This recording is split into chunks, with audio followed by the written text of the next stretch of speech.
The film begins with a boy named Soichiro Takakura. At that time, he became an orphan because his mom died when he was born, and when he was 17, he lost his dad too. But he didn't feel lonely because he made a new friend, a cute cat named Pete, on the day his dad passed away. After his dad's death, he was adopted by his dad's family, and his new family included his uncle Koichi and Koichi's daughter, Riko Matsushita. Turns out, Soichiro began learning a lot about robotic engineering from Koichi. Unfortunately, a few years later, Koichi and his wife died in a plane crash.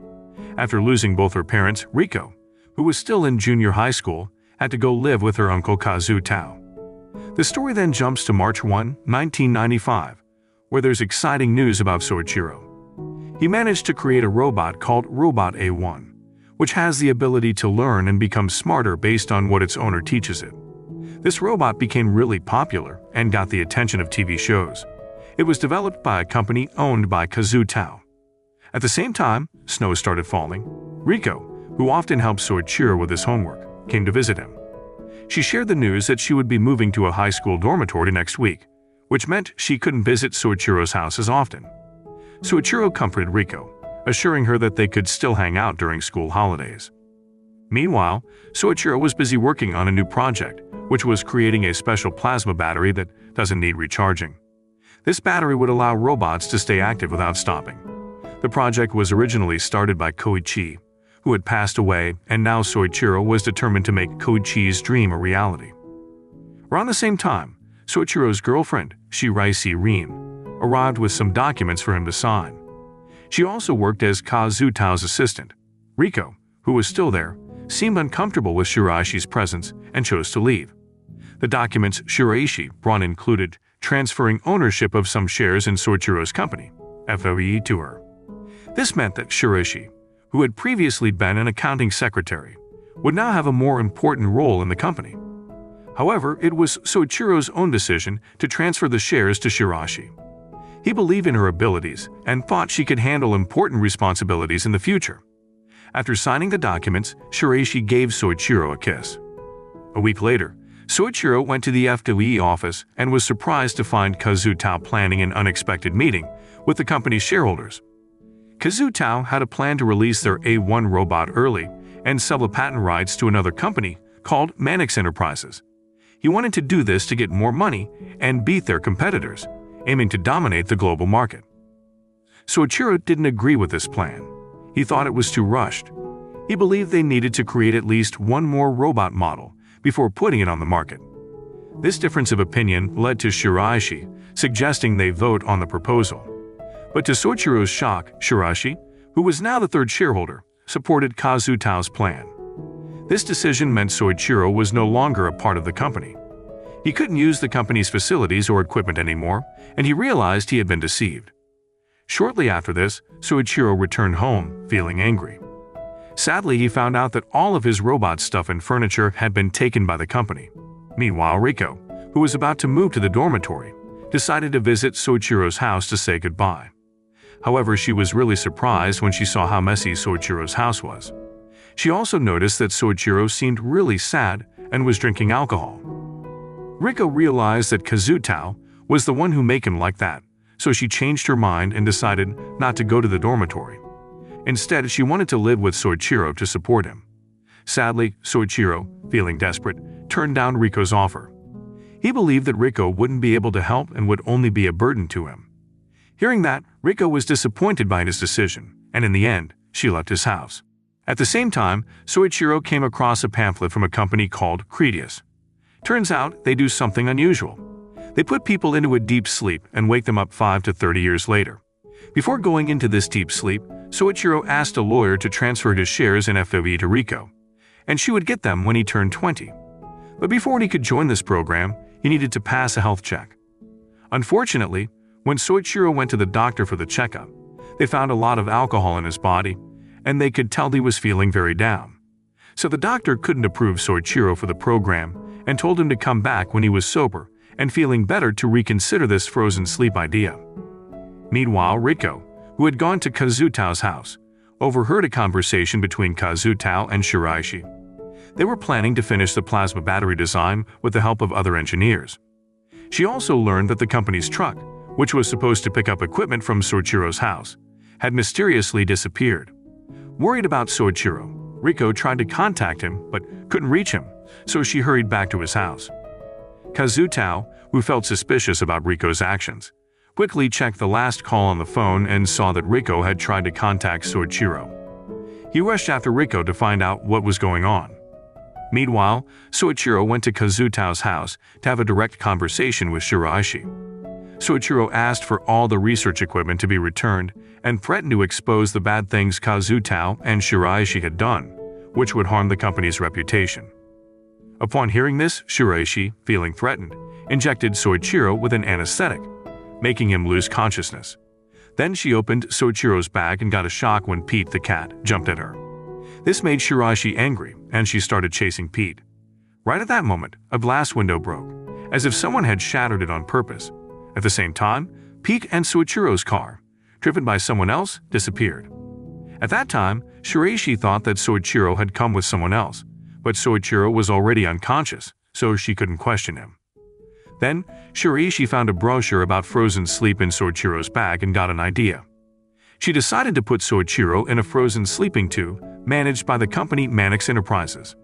Also mentioned that she had worked for Mannix Enterprises to help them avoid taxes.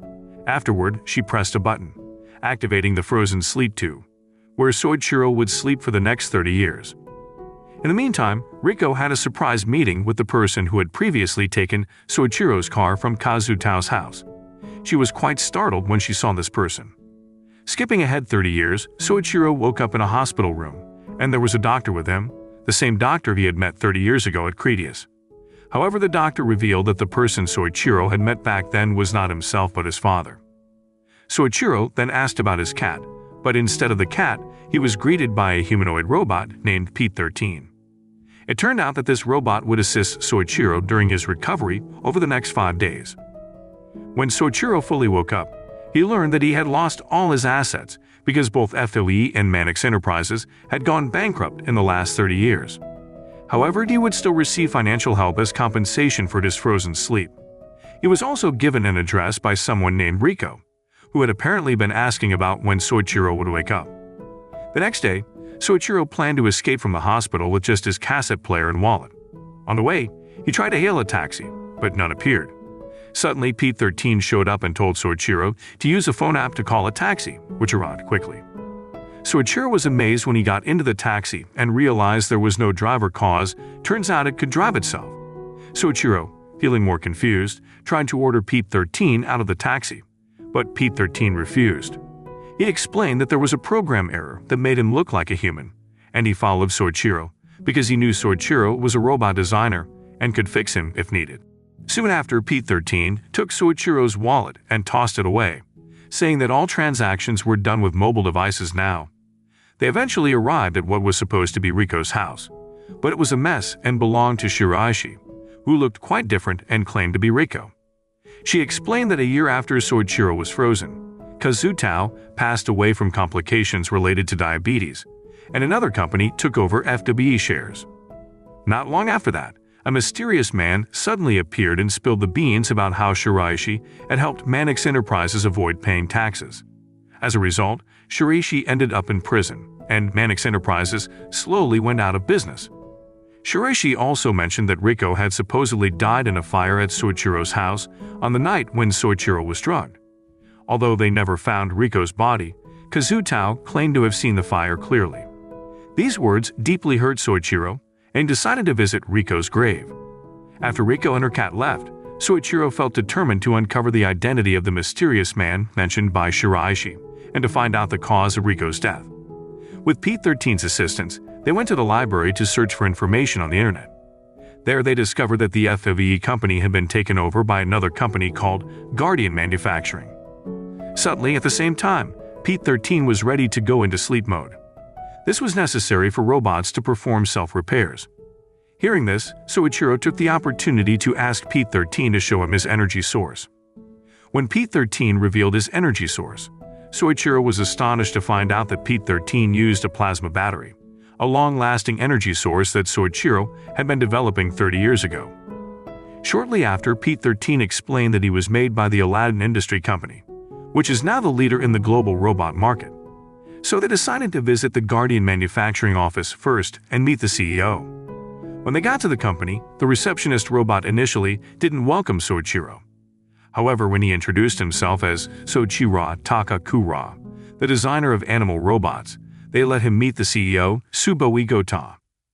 Gota seemed really happy to meet Soichiro, which left Soichiro feeling confused.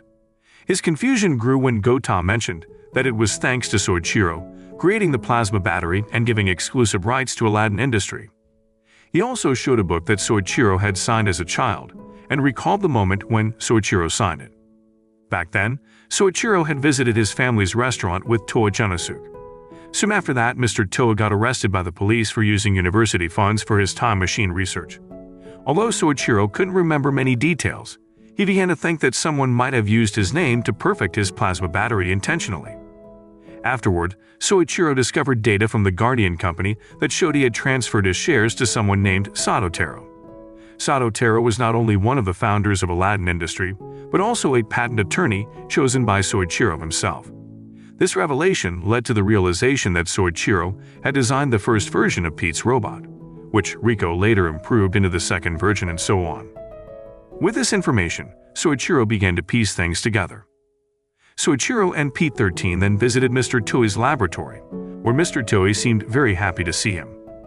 There the mystery was finally unveiled, and it turned out that Soichiro was the mastermind behind it all. There, Soichiro had asked Mr. Toei to perfect his time machine in a previous time loop, using the plasma battery he had designed.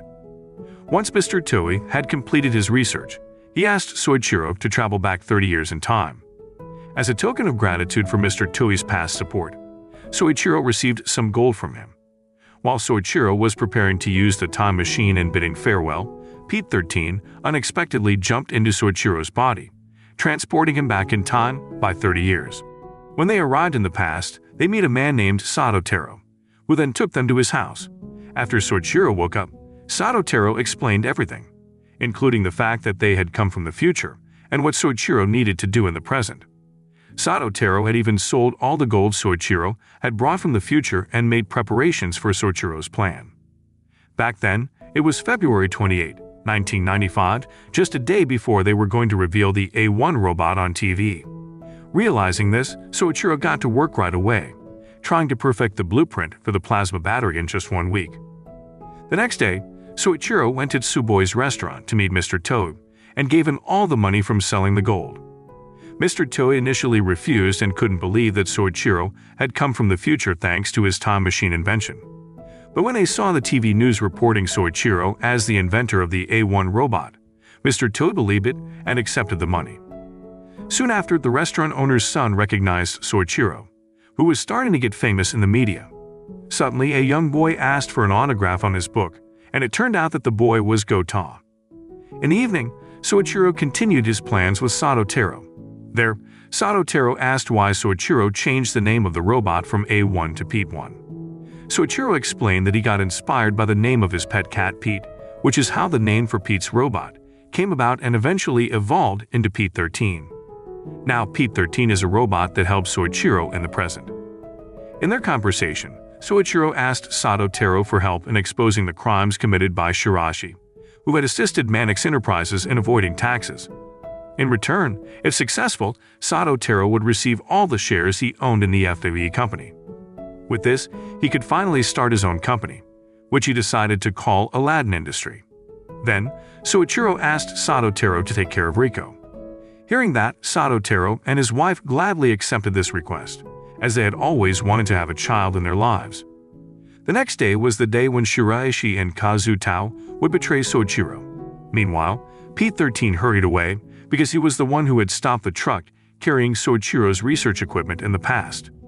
With Pete 13's help, they'd managed to halt the thief's truck, which was said to have disappeared without a trace. On the other hand, Soichiro had completed his plasma battery design and went to Kazu Tao's house. There he saw Shiraishi attempting to inject him with an anesthetic. However, he saved Pete and left using a parked car. After that, Soichiro went back to his house and found Rico there. At the same time, Pete 13 arrived with a truck carrying research equipment. This connects with the earlier scene where Rico was surprised to see Soichiro there. However, she still didn't know that Soichiro was from the future. Shortly after, Soichiro intentionally crashed the car into the house and started a fire. This fire was meant to make Kazutao believe that Riko had died in it, as her body was never found. Soichiro then bid farewell to Riko to return to the future. The following day, Soichiro and Pete went to Cretias. They were about to begin a 30-year frozen sleep program. From that point on, Riko became more active in her studies, aspiring to be like Soichiro. It turns out that Riko succeeded in developing the next generation of Soichiro's Pete robot, which she named Pete 2 and another one. After 10 years, Riko decided to join the frozen sleep program and aimed to wake up 20 years later. After 30 years had gone by, Soichiro woke up from his frozen sleep and reunited with Pete's robot and his cherished cat Pete. There, he also met Riko, who had just awakened from the same frozen sleep. The film ends. The moral lesson from this film is if you're planning to fake your own death, maybe don't use your cat as a witness, cause they're notoriously bad at keeping secrets.